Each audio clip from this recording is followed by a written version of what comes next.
If you would like to see a case study on getting just destroyed in a game, you should go watch my live stream of God Tier with Devin from Devin Talks Tabletop. That happened last week as of the filming of this game or this video. We played this, we learned it together live on stream, had a great time doing it, but I got just destroyed. And I had a great time during that destruction. Hey everybody, I'm Daniel, this is Play the Game HQ, and this is my first impressions of God Tier after 2 games. The first game was a tutorial game, we played with 1 faction each. The second game, we each played with 2 factions, and so it was a more in-depth game. And both games, I got 0 points. So God Tier is a, it's a skirmish game. That's what it is. It's a skirmish game. You're playing on a big board with hexagons.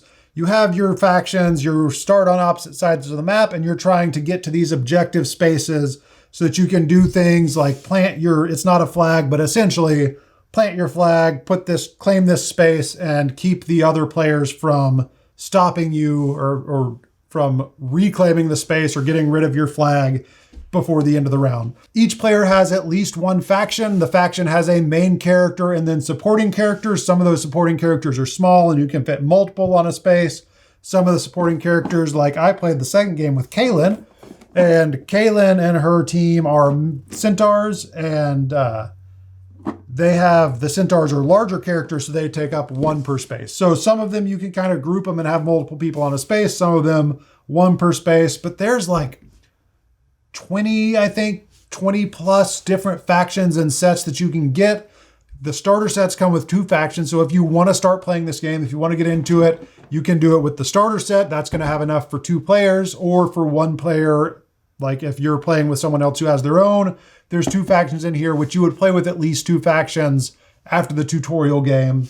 And then all of these little boxes each come with their own different factions, and the colors, they're color coded to the kind of characters they are. There's all different kinds of characters that just do different things. There's a lot to this game. The rule set is incredibly simple. There's 2 different phases to a turn. You have your planning phase where one player is going to move and execute their planning phase and get everyone in position. Then the other player is going to do their planning phase. And then you're going to go to the combat phase where you go back and forth, and each player or like each character or supporting character goes back and takes a turn. And whoever has the most points after both players have taken turns with all of their characters, whoever has the most points win. Now you can get points from planting your flag or from knocking out other players. If you knock out the main player, you get more points. If you knock out a supporting character, you get less points. But you just have this point marker that's moving back and forth up this track. If it ends on your side after all the scoring is done, then you win the round and you get victory points. It's played over 3 to 5 rounds because first round is 1 point, second round is 2 points, third round is 3 points, fourth round is 1 point, fifth round is 2 points. I believe that's how it is. So you're playing to 5 points, which you could get to after, there's a fly.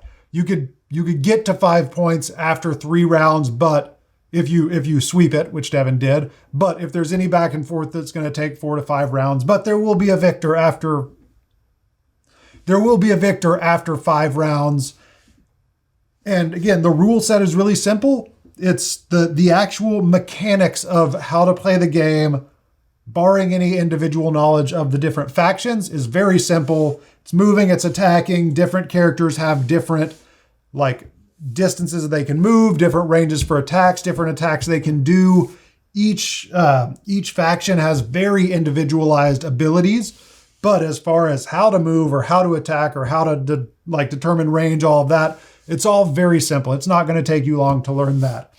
Now, here is the rub for me with this game, is I got destroyed because I didn't know what Devin's factions could do. I made what I thought were very strategic moves. Typically, you can't move through other players, even your own other characters you can't move through. So I executed a move. I claimed a space. I set up a blockade of characters. I thought I had him blocked to where no one was within range to go around and to undo what I had done, which would have just pretty much guaranteed me the victory for that round. And then Devin's like, oh, hey, my guy can move through people. Boop, boop, boop.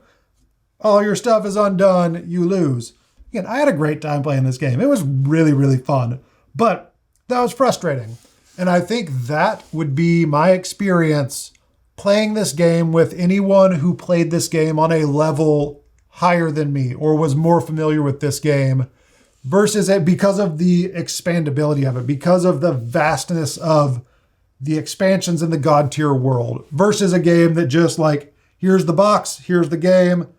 You played through once, you experienced all that can be experienced in the game. Now just build a strategy around what you know.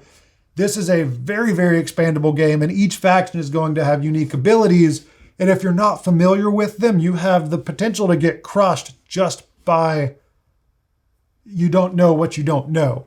Now, I also did stuff to Devin that he didn't know my characters could do. Mine just came at my surprises from him came at a worse time for me strategically. I really enjoyed the game. I would gladly play again if Devin wanted to play again. As far as, is this a game that I would have in my collection that I would invest time and energy and money in? I don't think it is right now, because I think for this game to really be worth it, for it to be like, I can't even think of the word, but to really like, to get the most out of this game, I think you need to have a consistent group of people you play with, or have other people that you play with who consistently play. If you're going to dive into all the different factions, you need to be familiar enough with them to not be surprised by stuff like that, or be willing to go through those growing pains that are going to take more than 1 or 2 games. Now, if you just want to buy a starter set and play at home with your kids or your partner or your spouse or whoever, or just you have a friend that you play with a lot, that's great. You're going to know what they do after 1 or 2 games. You're going to be familiar with them. You're going to start to develop a customized strategy. But this is the kind of game where you could come to your gaming group and say, oh, you're playing with these 2 factions. I'm going to bring these 2 factions because they mesh really well together, and these guys are going to offset what these guys are doing, and I'm going to be able to attack really well, and that's going to be a really good. And you're going to get into all of that strategizing, and this game has that potential, which is great if that's something that you want, versus a box. It's like, here's what's in the box. You can play within these boundaries. This has a lot of potential to learn and to customize who you want to play with and how you want to play and the different types of attacks and the different types of strategies. It's all there in this game. And if that's what you're looking for, it's a fantastic fit. For me, again, where I'm at right now, I don't know that I have the capacity to learn this game to the level that would warrant the investment that I would need to make if I was going to get 1 starter set to play with Jared or to play with Allison or something like that, or to play with, like, introduce a couple of friends to, that'd be fine. It's the growing outside of that and expanding into the world. If you're going to get the starter set and you think I'm going to learn this, then I'm going to get a bunch of factions, just know what your commitment is. Because this is a game that I think has the potential to have a lot of crushing defeat before you get really good at it. Kind of like when you, like, if you're in my generation, you're kind of good at Halo, or you're pretty good at Halo, and then you go to a LAN party and you play against people that are really good at Halo, and you're just getting picked off before you even know what's going on. Or playing Call of Duty online when you're new to the game and you're low level and you're getting matched up against all these expert players. I could really see this having that kind of feel and having a lot more like a customized strategy for the game has a much bigger impact. And I guess there's more skill to the game than a lot of games have, versus just, I'm going to adjust to what's going on the board and I'm going to play the game and see if I can do something that works. I feel like this game has a ton of potential for like really deep strategy.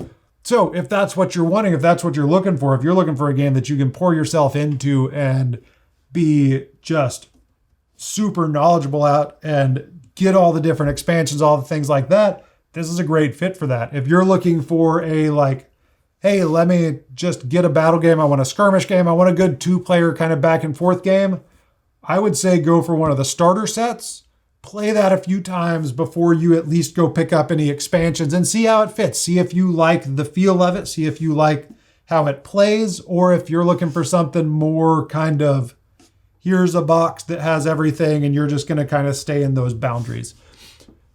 I hope all that makes sense. This game lands in a unique place for me because I really, really, really did enjoy playing it. I'm torn on how much time I would want to spend investing in it down the road in the future when I could do that, like spend a lot of time investing in this game or spend a lot of time investing in a bunch of other games and kind of diversifying that way, which is probably more of a fit for my gaming style, as I like playing a ton of different games. I like being good at some games, and I like having games I've played enough to really have a good cohesive strategy with. But for me, I'm not one that is going to say like Magic the Gathering and Pokemon. I bought Pokemon cards in high school more to collect them than to actually play it, but I never really got like into Magic the Gathering where it's like I need to have knowledge, like deep knowledge to play this game effectively and to play competitively. That's a big part of it, is you could play effectively with very little knowledge, but you're not going to play competitively against people who do have the knowledge if you don't have that knowledge yourself of just all the different things that can go on. So yeah, this is based on one play of the game, really two plays, but one tutorial game, one full game. If I was to go back and play again and really try out a bunch of different things, I may find that I'm totally wrong in that, and there's a limited number of different like surprise options that you can get. But I think it really is one where to play effectively and to build an effective strategy, you're at least going to need to know what the other factions can do as far as their like outside the box abilities. So that's God Tier from Steamforged Games. If you do want to check it out, I'm going to leave links below to where you can find it. And I don't want it to come across like I didn't enjoy this game. I enjoyed myself immensely playing this game with Devin. I would love to play it again.